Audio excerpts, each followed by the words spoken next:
In a busy city called Lagwar in the western part of Africa, where people from different tribes and backgrounds live and work together, there lived a young girl named Kakoma.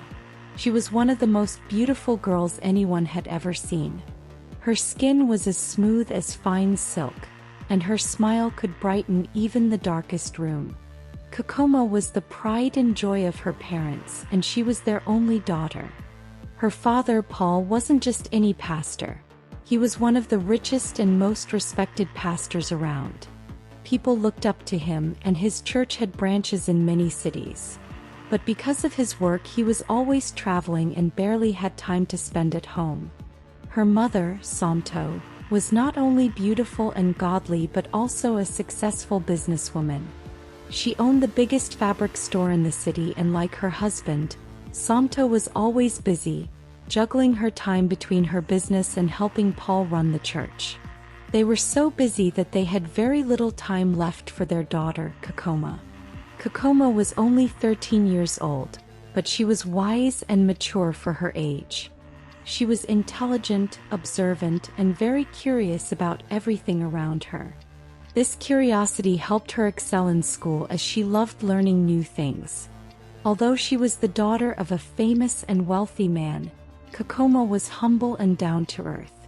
One day, as the holiday was coming to an end, Kakoma decided to talk to her parents about something important.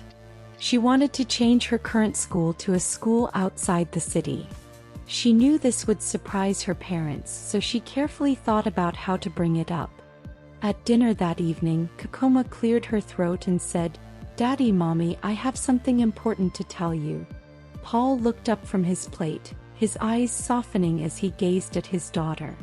"What is it, my dear?" Somto smiled and said, "Yes, Kakoma, tell us. We're listening." Kakoma took a deep breath and began, "I want to attend St Quinta's high school." Paul and Somto exchanged a surprised look. They had never expected Kakoma to ask for this. St Quinta's high school was a boarding school on the outskirts of the city, far from home. Besides, Kakoma had only 2 years and a few months left to finish high school. Somto leaned forward, her expression serious. "Kakoma, why would you want to leave your current school and go to a boarding school? In a few years you'll be done with high school. Why do you want to change now?" Kakoma nodded, understanding her parents' concerns. She had thought a lot about what she wanted to say, so she was ready with her answer. "I understand you are both very busy," she began, looking into their eyes, "and I'm proud of all the great things you're doing. But you hardly have any time for me. After school, I come home and it's just me and the home staff. That I don't have anyone my age to talk to or spend time with. That it feels really lonely, and it's been making me sad." Paul and Somto exchanged a glance. They hadn't realized how their busy lives were affecting their daughter. "But I know it would be selfish of me to ask you to give up everything just to stay with me all the time," she said, her voice gentle. "If I go to St. Quinta's, I would have other girls my age to talk to and learn from. I'd have friends, and it would prepare me for university abroad, just like you both planned." Somto's eyes softened. "Kakoma, we didn't know you felt this way." Kakoma looked down and nodded. "You won't have to worry about me being alone every time you travel. I'll be safe at school with friends and under the care of the school authorities. Please, can I go?" "Are you sure about this, Kakoma?" Paul asked softly. "St. Quinta's is far and boarding school life can be tough." Kakoma nodded. "Yes, Daddy, I'm sure. I really want to try. It would be a good experience for me." Her parents sat in silence, deep in thought. They could tell she had given this a lot of thought. Somto finally broke the silence, reaching out to take Kakoma's hand. "If this is what will make you happy, we'll allow you to go to St. Quinta's high school, dear." Kakoma's face lit up, her eyes shining with excitement. "Thank you, Mommy. Thank you, Daddy." But as she hugged her parents, a strange feeling crept into her mind.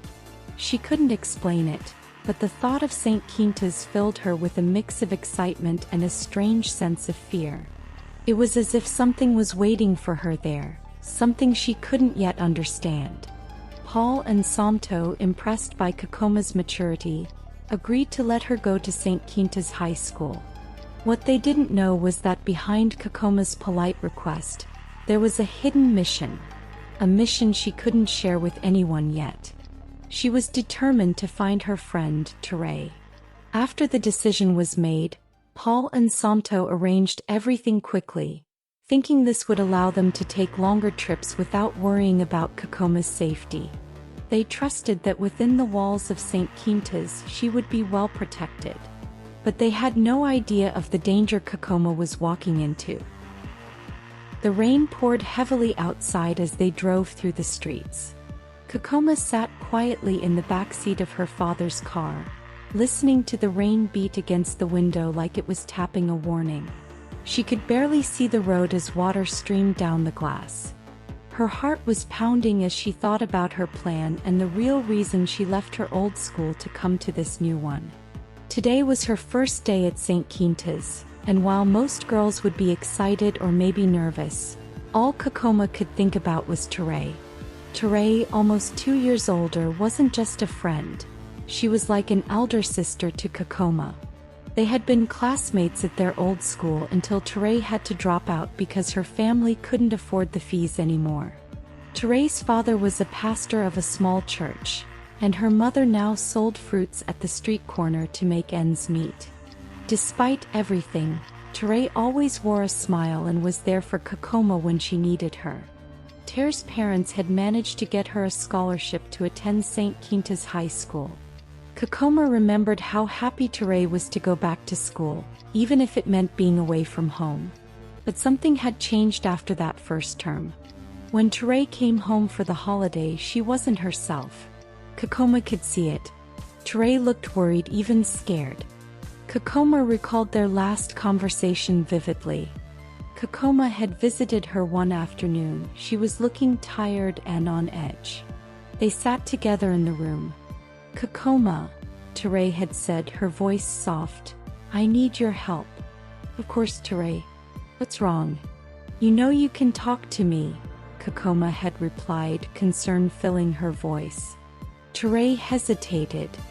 "I wanted to talk to your dad. I thought maybe you could talk to my parents. They just don't understand." Kakoma looked at her, confused. "Eerie, what's going on? Why do you need my dad to talk to your parents? Can't you tell me what's wrong?" Eerie shook her head, looking away. "Kakoma, you wouldn't understand. It's bigger than you and me. I don't know how to explain it." Kakoma reached out and held her friend's hand. "Eerie, you're scaring me. Please just tell me." Eerie sighed, but she didn't say anything more. Instead, she just looked down and muttered, "I hope I find a way out of this before it's too late." Kakoma had tried to ask more questions, but Eerie only promised to tell her everything soon. Kakoma was left feeling helpless.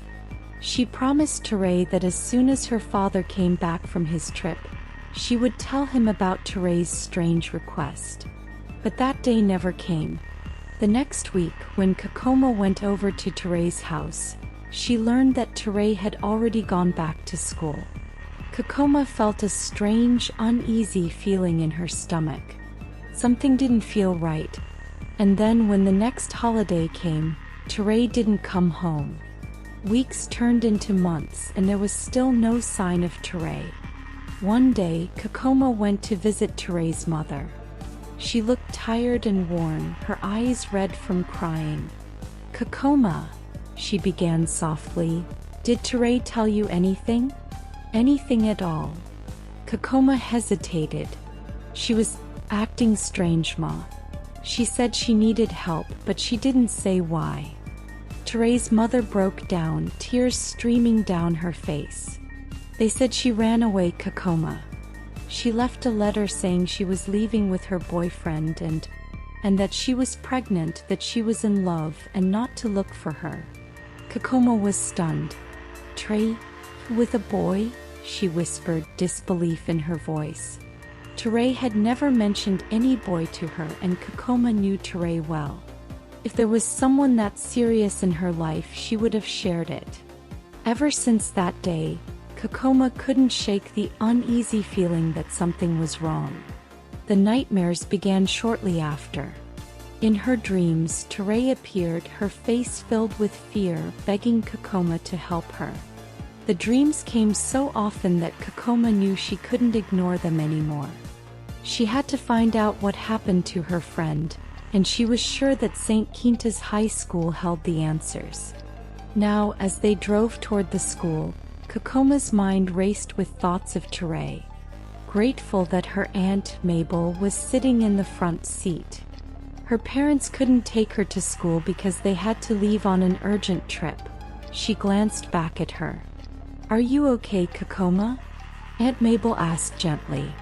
Kakoma forced a small smile and nodded, though her mind was far away. "Yes, Aunt Mabel, I'm fine," she replied, though she knew she was anything but fine. As the car neared the school gates, she felt a strange chill. The school loomed before her, old and shadowy in the heavy rain. The stone walls looked dark and almost haunted. Kakoma's first day at St Quinta's high school was nothing like she expected.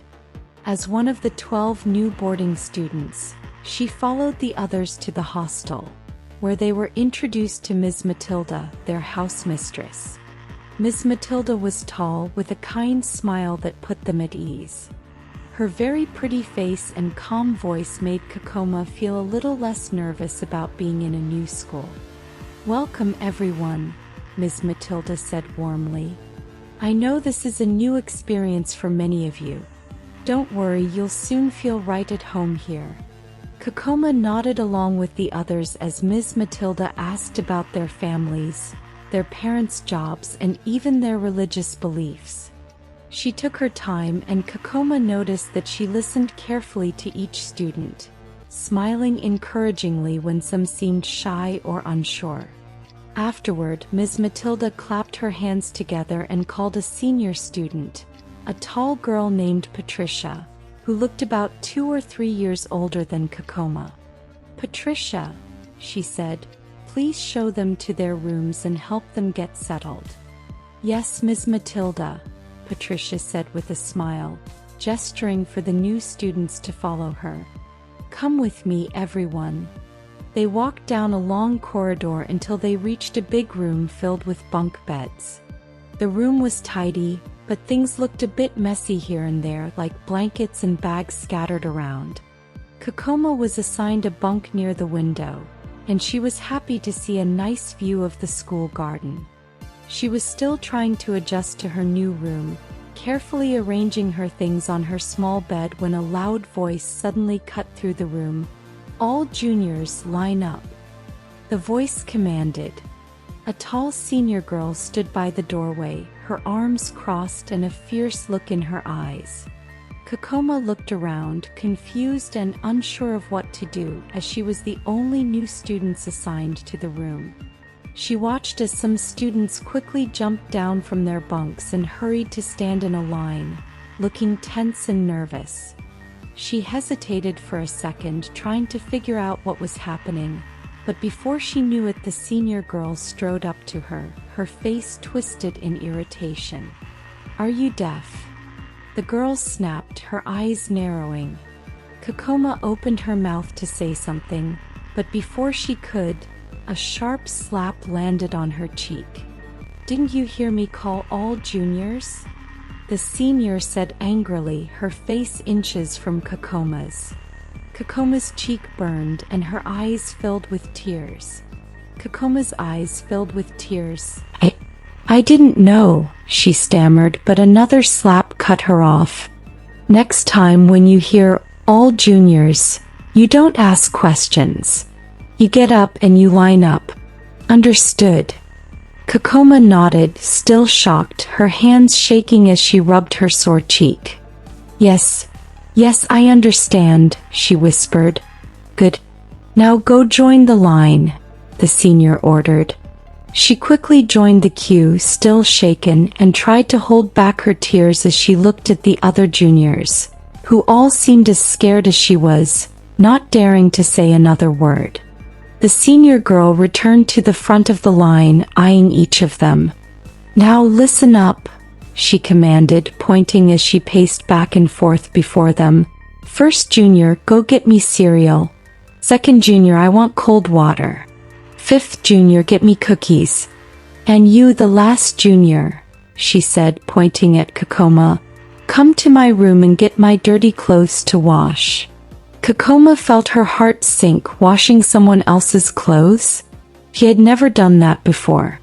She had just arrived, and now she was supposed to wash a senior's clothes? But she nodded, her lips trembling.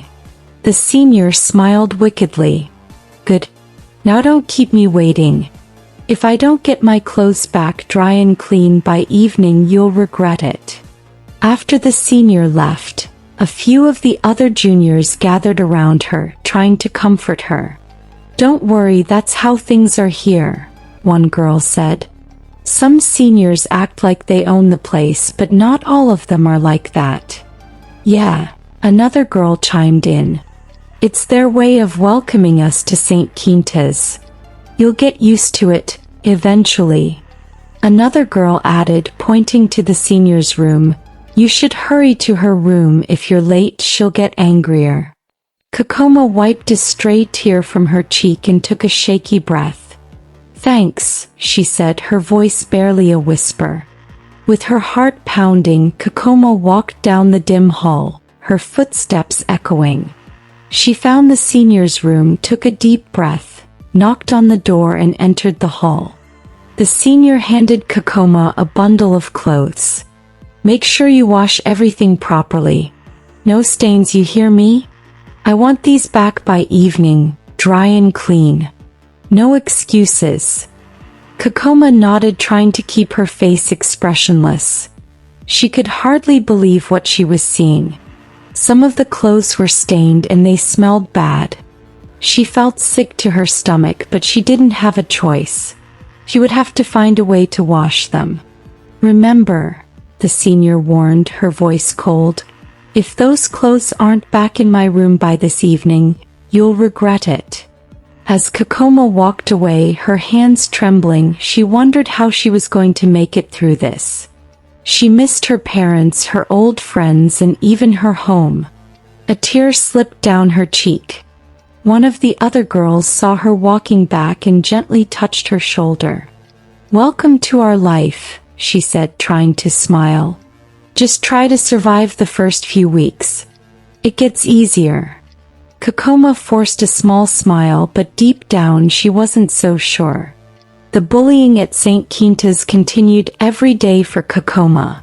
Some senior girls would take the juniors' food without asking, forcing them to go hungry. They ordered the younger students to fetch water, wash their clothes and bedspreads, clean their shoes, and even do all their laundry. If a junior didn't do the chores exactly right, they'd be punished. The only juniors safe from this harsh treatment were the ones who had a school mother and senior who would protect them. Kokoma, however, had no one to protect her. Every day felt like a punishment. Soon she was not just doing chores for the seniors but for their school daughters.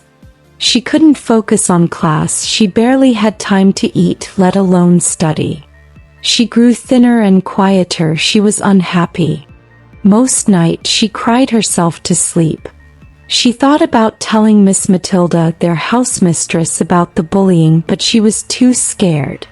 She'd heard stories about girls who reported the seniors and ended up getting punished even worse. She stayed silent, hoping and praying that things would somehow get better. Kakoma tried to ask her classmates if they knew anything about her friend Tere, but no one seemed to know who Tere was. It was like Tere had disappeared. It seemed like no one even remembered her. Tere. Kokoma's heart sank. She was losing hope of ever escaping this horrible place. Then one day she came back to the room after her classes to a shocking sight. Her bag was torn open and all her provisions, her cereals and snacks, were gone. Even her pocket money had been stolen. Feeling tears prick her eyes as she stared at the mess, her heart pounding, unsure what to do. Finally she raised her voice in alarm. Other students gathered around her, whispering and looking concerned. Just then Miss Matilda entered the room, her sharp eyes scanning the crowd. "What's going on here?" Miss Matilda demanded, her voice calm but firm. Kakoma pointed to her torn bag, her face wet with tears. "Someone stole all my food and my money," she said, trying to keep her voice steady. Miss Matilda's face hardened as she looked around the room. "Stealing is not tolerated in this hostel," she announced to the crowd. "Anyone caught stealing will face severe punishment. I want this to be the last time I hear of such a thing. Do I make myself clear?" The students nodded silently, the room filled with an uneasy hush. Then she turned to Kakoma. "Pack all your things," she said gently. "You'll be staying in my quarters from now on." Kakoma's heart leapt with gratitude, trying to hold back tears of relief. She couldn't believe her luck. She had heard stories about Ms. Matilda's quarters, a large hall where special students stayed, students who were safe from bullying. She quickly packed her things and a few students even helped her carry her bags. She followed Ms. Matilda out of the room, feeling like a huge weight had been lifted from her shoulders.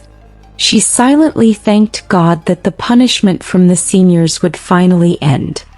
As they reached Ms. Matilda's quarters, Kakoma's eyes widened.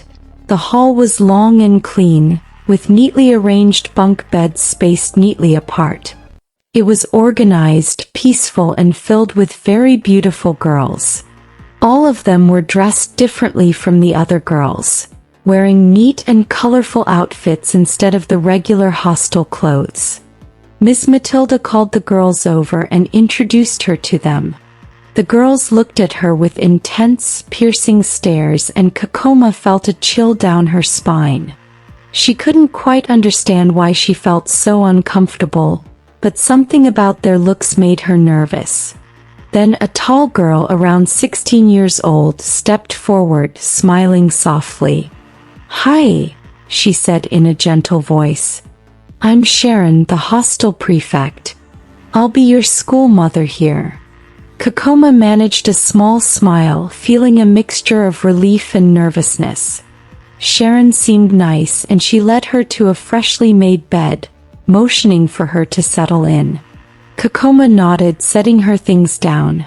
She climbed up onto her new bed, feeling a strange mix of relief and nervousness. Soon the other girls began asking her questions, their voices friendly and curious. "Where did you go to school before? Why did you choose St. Quinta's? Tell us about your family." She answered their questions as best as she could, smiling shyly. They laughed and chatted, making her feel like she had known them for a long time. For the first time in weeks, Kakoma went to sleep without fear, sinking into her pillow with a peaceful smile, feeling safe for the first time since she arrived. But after a week, she began having strange dreams. For 3 nights in a row, she dreamt of wandering down endless, dark hallways, hearing whispers from shadowy figures, and walls seemed to close in around her, making it hard to breathe. And each time she woke up in a cold sweat, her heart racing. By the 4th night of these strange dreams, Kakoma lay in bed, feeling something icy deep inside her. She had seen herself watching her roommates, all gathered in a strange meeting. She couldn't shake the feeling that there was something unsettling about this Ms. Matilda's quarters. And as she glanced around the room, she couldn't help but wonder if she had truly escaped her troubles, or if they had only just begun. She couldn't understand what these dreams meant, but they were becoming more frequent. Every time she tried to wake up, it felt like something heavy was holding her down, pressing her into her bed. She would struggle and fight to open her eyes, but each time she ended up drifting back to sleep until morning. During the day, Kakoma tried to push the dreams out of her mind. She didn't want to tell anyone about the dreams.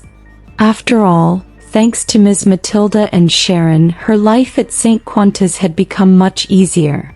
She now had clean clothes, food to eat, and a safe place to sleep. No more bullying. She only had to fetch water and wash her own clothes. No more chores for anyone else. She even got to eat with the other girls like they were all one big family. Kakoma didn't want to seem ungrateful by talking about her nightmares. After all, she didn't want to be sent back to her old room where she had been miserable. Still, she couldn't shake the feeling that something was wrong. But as the nights went on, the dreams became stranger. Her beautiful roommates, who looked so perfect during the day, appeared scary in her dreams. Their faces seemed like shadows, as if something dark was hidden beneath their smiles. She couldn't understand why she kept having these dreams. Before sleeping every night, she prayed silently, begging God to reveal the meaning of these dreams. But the dreams returned, only getting stranger. This time she saw herself getting out of bed and joining her roommates. They all walked in a straight line out of the room, one after the other, with Miss Matilda leading them. It was dark outside and everything was silent. Kokoma wanted to stop, but her legs moved without her control, like she was sleepwalking. They walked through the dark hallways of the hostel and out into the school compound. They stopped by the large tree near the playground. It was an old tree with thick branches that stretched out like arms. As they walked around the big tree, Kakoma noticed a hidden pathway behind it. The pathway led them to a small door, almost invisible in the shadows. They stepped through the door and entered a large room with wooden walls and floors. Tree roots twisted through the room, snaking up the walls and curling across the floor. In the middle of the room sat a shadowy figure on a high chair. Kakoma's heart began to race as she looked closer. The figure wasn't just anyone. It was their school principal, Ms. Agatha. Kakoma's eyes widened in horror. She tried to scream, but no sound came out and she couldn't move. She felt like her legs were glued to the ground, trapping her in place. She could only watch. The girls around her started talking, but their voices sounded muffled, as if she was hearing them from underwater. She couldn't make out any of the words, just bits and pieces like whispers in the wind. Miss Agatha turned her head slowly, her piercing eyes meeting Kakoma's.